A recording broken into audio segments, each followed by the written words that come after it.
एक बार की बात है, किसी शहर में एक प्रोफेसर साहब अपने 25 साल के बेटे के साथ रहते थे। वह अपने बेटे की हमेशा कंफ्यूज्ड रहने की आदत से बेहद परेशान थे।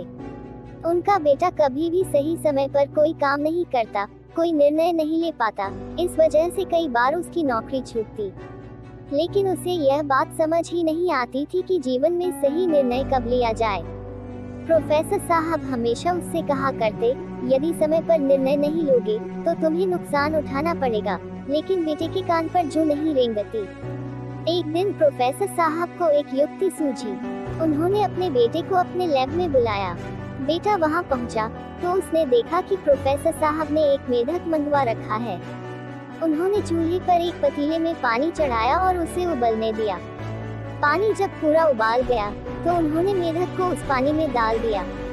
मेढक को जैसे ही पानी गर्म लगा तो उसने तुरंत छलांग लगाई और खौलते पानी से बाहर आ गया। बेटे को कुछ समझ नहीं आया कि यह क्या हो रहा है। प्रोफेसर साहब ने बेटे को बैठने और वहाँ जो भी कुछ हो रहे हैं देखते रहने का इशारा किया।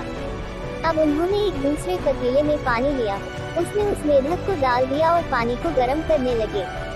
थोड़ी देर में पानी खौल गया, लेकिन मेढक ने उस पानी से बाहर छलांग नहीं लगाया और कुछ देर में डूबकर मर गया।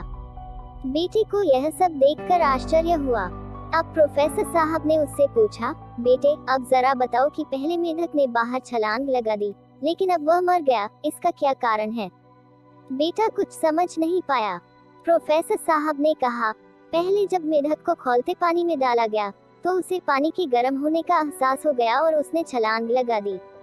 पर बाद में जैसे जैसे पानी गर्म होने लगा, मेढक अपनी अंदरूनी ऊर्जा को खर्च कर स्वयं को उस पानी के लायक बनाता रहा और जब पानी पूरी तरह गर्म हो गया तब तक उस मेढक के अंदर इतनी ऊर्जा नहीं बची थी कि वह बाहर छलांग लगा पाता, क्योंकि उसने अपनी सारी ऊर्जा खुद को पानी के तापमान के बराबर में खर्च कर दी थी। यदि पानी के गर्म होने की शुरुआत में वह मेढक सही निर्णय लेकर छलांग लगा देता तो उसकी यह गई नहीं होती। इसीलिए जीवन में सही समय पर आकलन कर सही निर्णय लेना बेहद आवश्यक है। पिता की बात सुनकर बेटे की आंखों में चमक आ गई, मानो उसे जीवन को देखने का एक नया नजरिया मिल गया हो।